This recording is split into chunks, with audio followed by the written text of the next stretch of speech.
Dear students, पिछले lecture में हम लोग compoundable and non compoundable offence के बारे में डिस्कस किए थे और साथ ही साथ इन्वेस्टिगेशन, इंक्वायरी एंड ट्रायल के डिफिनीशन को देखा गया था। आज के लेक्चर में हम लोग देखेंगे कि सीआरपीसी के अंतर्गत किसी व्यक्ति को रेमेडी प्रदान करने की क्या व्यवस्था की गई है, यानी कैसे उपचार प्रदान किया जाएगा, इसकी क्या व्यवस्था की गई है। तो सीआरपीसी के अंतर्गत यह व्यवस्था की गई है कि किसी व्यक्ति को कैसे रेमेडी प्रदान किया जाएगा, कैसे उपचार प्रदान किया जाएगा। तो जो एग्रीड पर्सन होता है, जो व्यथित व्यक्ति या पीड़ित व्यक्ति होता है, वह एफआईआर कर सकता है या कंप्लेंट यानी परिवाद दाखिल कर सकता है। तो सबसे पहले हम एफआईआर क्या होता है इसके बारे में जानेंगे, जिसे फर्स्ट इंफॉर्मेशन रिपोर्ट कहते हैं या प्रथम सूचना या इत्तिला रिपोर्ट कहते हैं। तो फर्स्ट इंफॉर्मेशन रिपोर्ट को जानने से पहले सबसे पहले हम देखेंगे कि इंफॉर्मेशन यानी सूचना या इत्तिला किसे कहते हैं। तो इंफॉर्मेशन का तात्पर्य किसी क्रिमिनल इंसिडेंट अर्थात आपराधिक घटना के संबंध में इमीडिएटली नियरेस्ट मजिस्ट्रेट या पुलिस ऑफिसर को दी गई इंफॉर्मेशन से है, सूचना या इत्तिला से है। समस्त नागरिकों का यह कर्तव्य या ड्यूटी होता है कि वे किसी क्रिमिनल इंसिडेंट की इंफॉर्मेशन निकटतम मजिस्ट्रेट या पुलिस ऑफिसर को दें। सेक्शन 154 में एफआईआर के बारे में बताया गया है। जो फर्स्ट इंफॉर्मेशन रिपोर्ट है, प्रथम सूचना या इत्तला रिपोर्ट है, उसके बारे में सेक्शन 154 में बताया गया है। लेकिन यहाँ केवल एफआईआर के बारे में बताया गया है, इसकी डिफिनीशन नहीं दी गई है। यानी न तो सेक्शन 2 में दी गई है और न ही सेक्शन 154 में इसकी डिफिनीशन दी गई।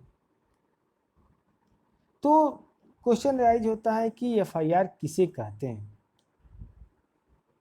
तो जनरली फर्स्ट इंफॉर्मेशन रिपोर्ट से तात्पर्य ऐसे इंफॉर्मेशन से है जो किसी व्यक्ति द्वारा लिखित या मौखिक रूप से पुलिस थाने के भारसाधक अधिकारी को an officer in charge of a police station को कॉग्निजेबल ऑफेंस के संबंध में, संज्ञेय अपराध के संबंध में दी गई है। इस संबंध में एक केस में बताया गया कि एफआईआर यानी प्रथम सूचना रिपोर्ट किसे कहते हैं। केस आप नोट कर सकते हैं, Pratap Singh versus state of Punjab.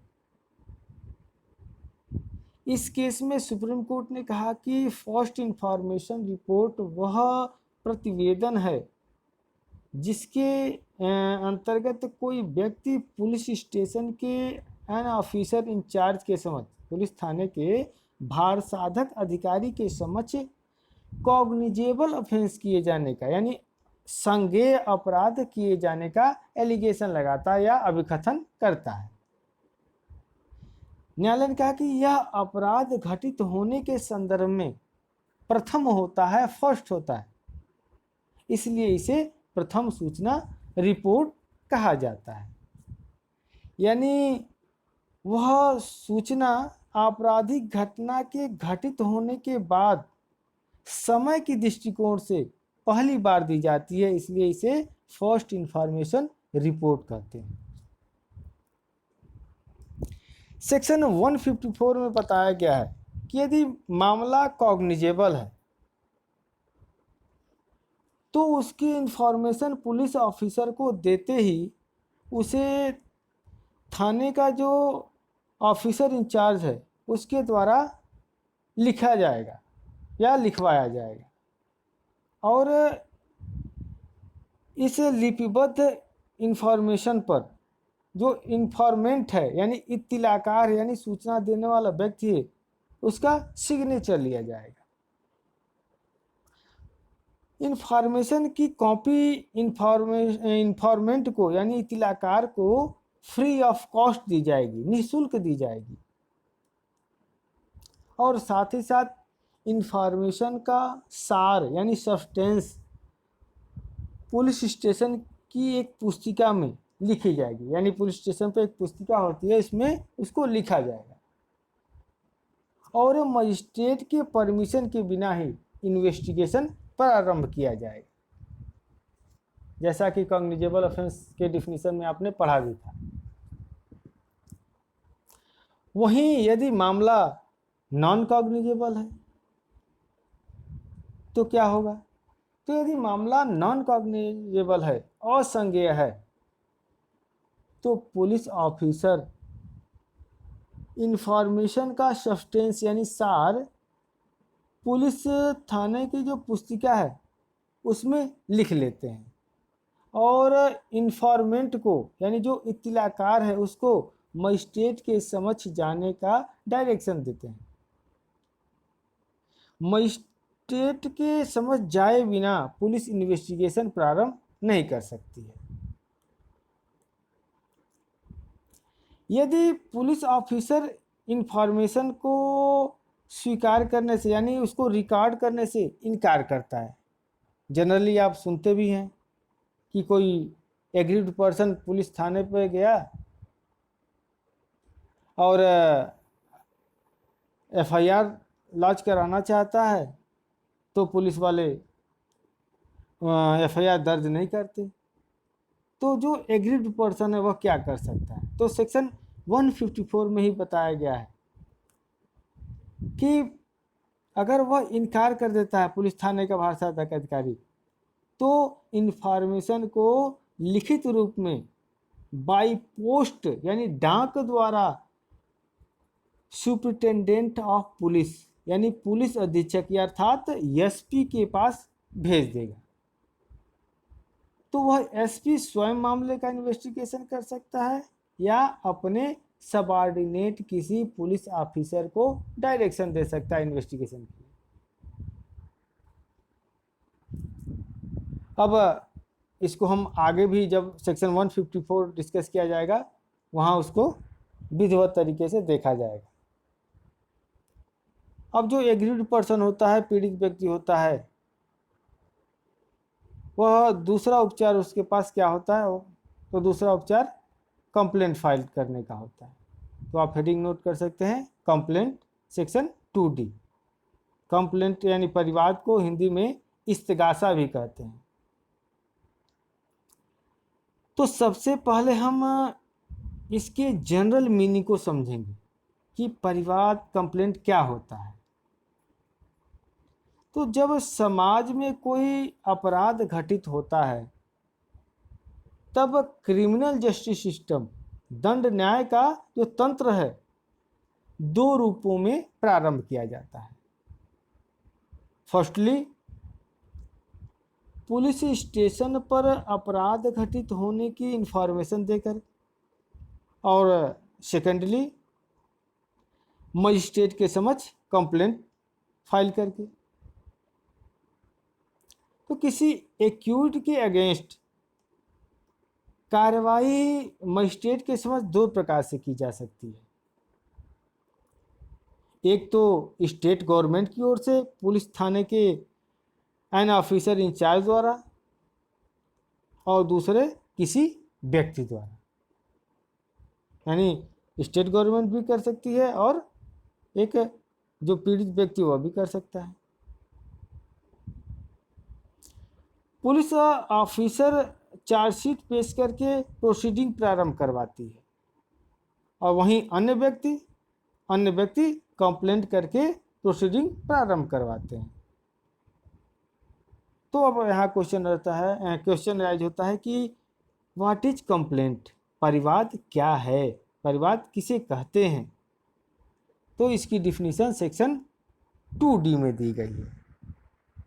Section 2D कहता है कि complaint means any allegation made orally और in writing to a magistrate with a view to his taking action under this code that some person, whether known or unknown, has committed an offense but does not include a police report। अर्थात परिवाद से इस संहिता के अधीन magistrate द्वारा कार्रवाई किए जाने की दृष्टि से मौखिक या लिखित रूप में उससे किया गया यह अभिकथन अभिप्रेत है कि किसी व्यक्ति ने, चाहे वह ज्ञात हो या अज्ञात, अपराध किया है, किंतु इसके अंतर्गत पुलिस रिपोर्ट नहीं है। यानी सेक्शन 2D क्या कहता है कि इस संहिता के अंतर्गत मजिस्ट्रेट द्वारा कार्रवाई किए जाने की दृष्टि से मौखिक रूप से या लिखित रूप से उससे किया गया अभिकथन अभिप्रेत, और इसके अंतर्गत पुलिस रिपोर्ट नहीं आती है। यानी परिवाद हमेशा कहाँ किया जाएगा? मजिस्ट्रेट के समक्ष, पुलिस के समक्ष नहीं किया जाएगा, बल्कि मजिस्ट्रेट के समक्ष किया जाएगा, सेक्शन 2D कहता है। साथ ही साथ सेक्शन 2D में एक एक्सप्लेनेशन दिया गया है, स्पष्टीकरण दिया गया है।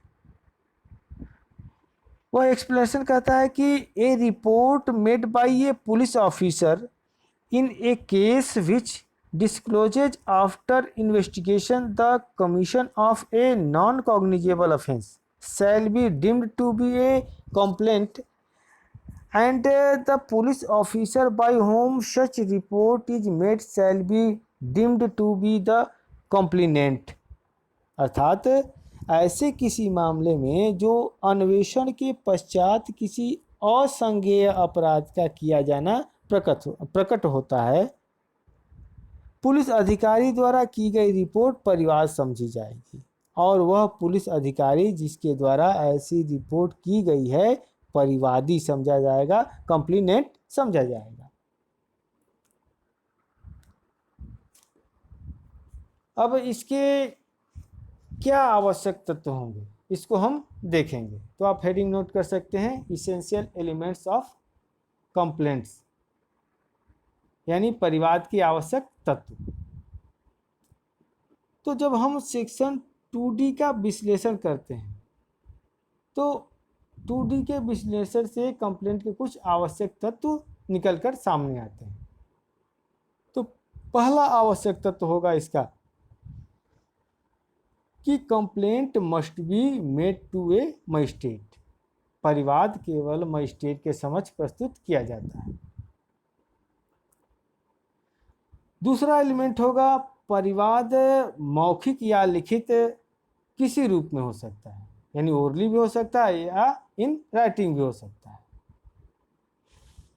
किसी भी शिकायत को तब तक कंप्लेंट नहीं माना जाता जब तक वह शिकायत किसी अपराध का गठन नहीं कर देता, किसी ऑफेंस को कॉन्स्टिट्यूट नहीं कर देता है। तीसरा एलिमेंट होगा कंप्लेंट संबंधी प्रोसीडिंग CRPC में प्रोवाइडेड मैनर से किया जाना चाहिए, यानी परिवाद संबंधी कार्रवाई संहिता में उपबंधित रीति से किया जाना चाहिए, यानी जो CRPC में तरीके बताया गया उस रीति से परिवाद संबंधी कार्रवाई की जानी चाहिए। चौथा एलिमेंट होगा कंप्लेंट में प्रेयर होनी चाहिए, प्रार्थना होनी चाहिए कि मजिस्ट्रेट एक्यूज्ड के अगेंस्ट उचित कार्रवाई करे। केवल इंफॉर्मेशन देना सफिशिएंट नहीं है। पांचवा एलिमेंट होगा पुलिस ऑफिसर की रिपोर्ट को परिवाद नहीं माना जाता है, उसे परिवाद उसी अवस्था में माना जा सकता है जबकि इन्वेस्टिगेशन के पश्चात नॉन कॉग्निजेबल ऑफेंस होना प्रकट होता है। यानी जो पुलिस अधिकारी रिपोर्ट देता है वह परिवाद नहीं होता है। परिवाद कब हो सकता है? जब वह पुलिस ऑफिसर इन्वेस्टिगेशन करता है, उसके पश्चात वह कैसा अपराध बनता है? नॉन कॉग्निजेबल ऑफेंस होता है। तो उस अवस्था में वह पुलिस ऑफिसर क्या बन जाता है? कंप्लेनेंट बन जाता है, परिवादी बन जाता है। अब यहाँ क्वेश्चन एराइज होता है कि हु इज कंप्लेनेंट, परिवादी कौन है? तो जो व्यक्ति मजिस्ट्रेट को कार्यवाही करने के लिए कहता है या प्रार्थना करता है, प्रेयर करता है, वह कंप्लेनेंट होता है, परिवादी होता है। यदि किसी एम्प्लॉय ने अपने ऑफिसर को कंप्लेन की है और ऑफिसर ने उस शिकायत को मजिस्ट्रेट के यहाँ उचित कार्रवाई के लिए भेजा है, तो यहाँ वह कंप्लेनेंट एम्प्लॉय नहीं होगा, बल्कि वह ऑफिसर होगा जिसने मजिस्ट्रेट को एप्लीकेशन भेजा है। अब अगला क्वेश्चन राइज होता है कि हु कैन फाइल कंप्लेंट, यानी परिवाद कौन दाखिल कर सकता है या परिवाद कौन कर सकता है, या इसको दूसरे तरीके से भी कह सकते हैं कि एलिजिबिलिटी फॉर कंप्लेंट, परिवाद करने की पात्रता क्या है, परिवाद करने के लिए पात्रता क्या है। तो परिवाद करने के लिए किसी टर्म एंड कंडीशन यानी शर्त अथवा स्थिति का विद्यमान होना आवश्यक नहीं है, किसी शर्त की आवश्यकता नहीं है कंप्लेंट फाइल करने की। परिवाद कोई भी ऐसा व्यक्ति कर सकता है जिसे उस अपराध के बारे में नॉलेज हो, भले ही वह व्यक्ति एग्रीड पर्सन हो या न हो। यह आवश्यक नहीं है कि उसे पर्सनली उसका नॉलेज हो, उसका व्यक्तिगत रूप से उसको ज्ञान हो। यदि उसे अपराध के बारे में नॉलेज किसी अन्य व्यक्ति से भी हुआ है, तब भी वह परिवाद कर सकता है। परंतु कुछ अपराध ऐसे हैं जिनके लिए कुछ विशेष व्यक्ति ही कंप्लेंट कर सकते हैं। इस संबंध में सीआरपीसी के सेक्शन 195, 198 और सेक्शन 199 में किया गया है, यानी कुछ वह विशेष व्यक्तियों के बारे में बताया गया है, तो जिसको हम देख सकते हैं।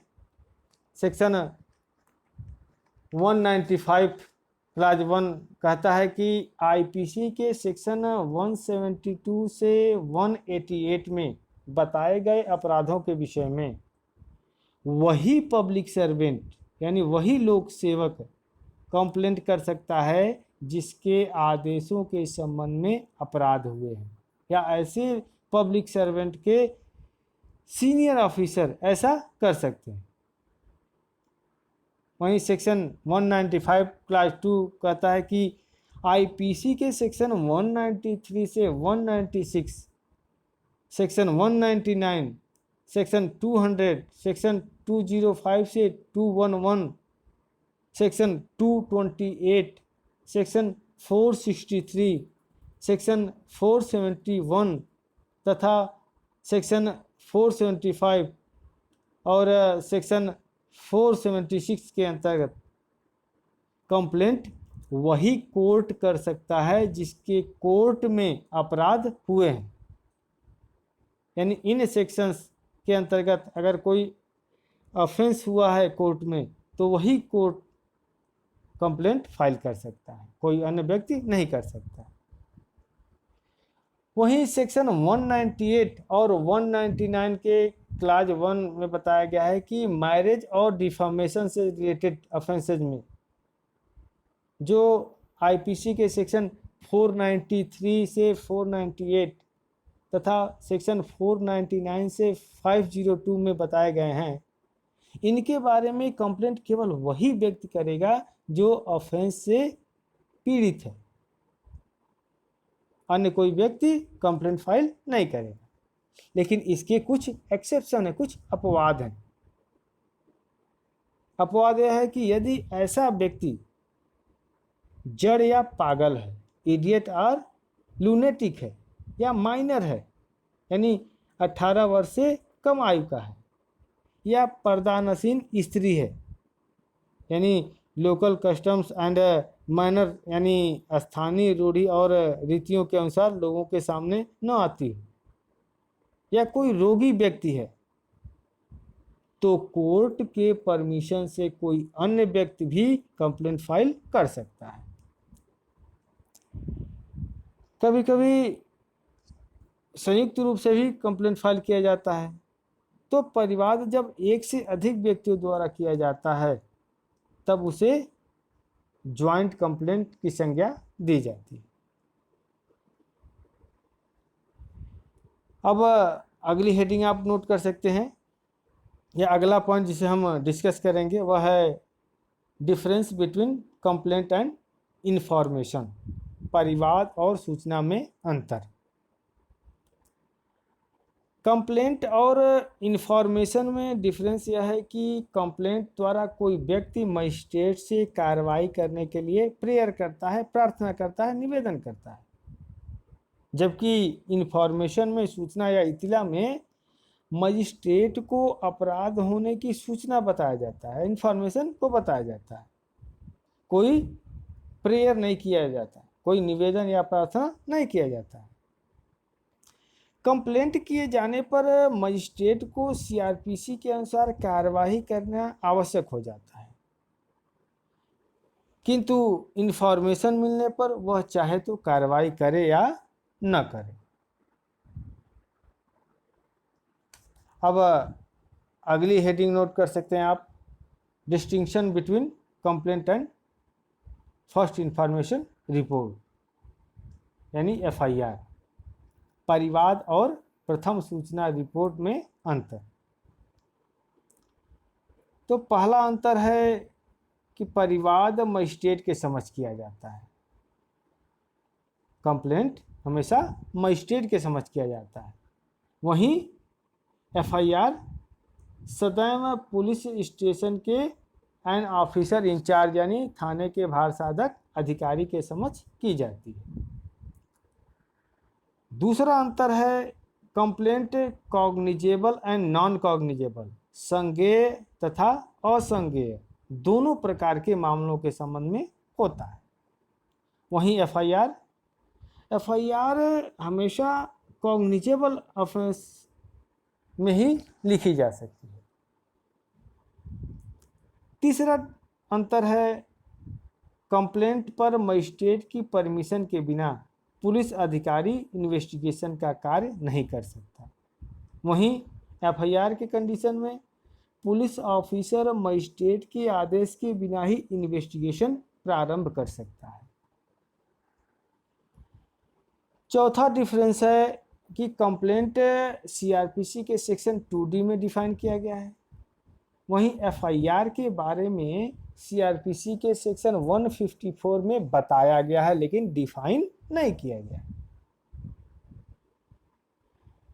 पांचवा अंतर है कंप्लेंट फाइल करते ही उस मामले में मजिस्ट्रेट को कॉग्निजेंस प्राप्त हो जाता है, संज्ञान प्राप्त हो जाता है, वहीं एफआईआर लिखवाने से मजिस्ट्रेट को उसका कॉग्निजेंस प्राप्त नहीं हो जाता। छठा अंतर है कि कंप्लेंट प्रस्तुत होने पर मजिस्ट्रेट द्वारा इंक्वायरी प्रारंभ की जाती है, जांच प्रारंभ की जाती है, वहीं एफआईआर पर पुलिस द्वारा इन्वेस्टिगेशन प्रारंभ किया जाता है। यानी एफआईआर जब किया जाता है तो पुलिस क्या करती है, इन्वेस्टिगेशन प्रारंभ करती है।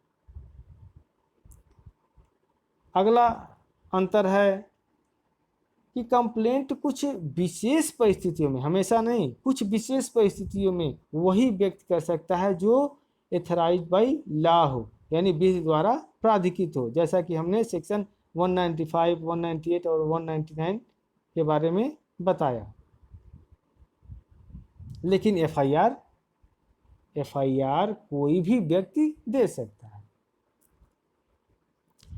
और लास्ट डिफरेंस है कि कंप्लेंट पर मजिस्ट्रेट या तो स्वयं इंक्वायरी प्रारंभ कर सकता है या उसे इन्वेस्टिगेशन करने के लिए सीआरपीसी के सेक्शन 156 क्लास 3 के अंतर्गत पुलिस को भेज सकता है। यानी सेक्शन 156 क्लास 3 के अंतर्गत 156(3) के अंतर्गत कार्रवाई करने के लिए पुलिस को भेज सकता है।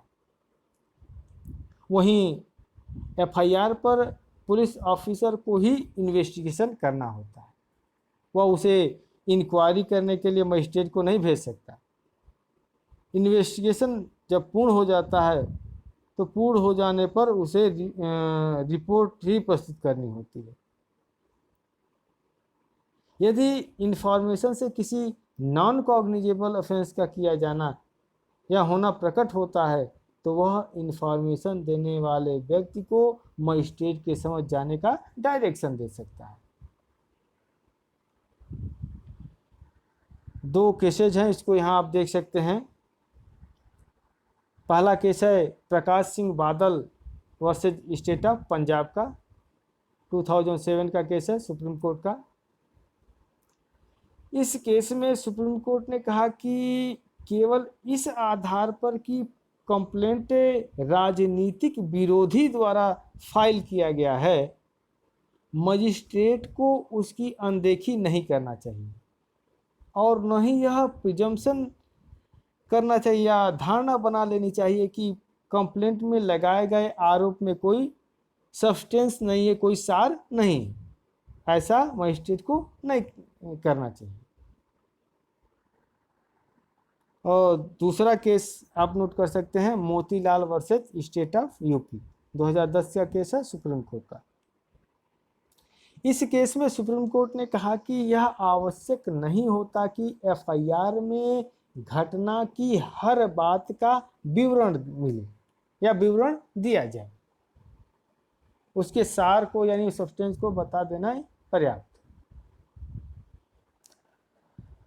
अगले लेक्चर में पुनः अगले टॉपिक को डिस्कस किया जाएगा। धन्यवाद।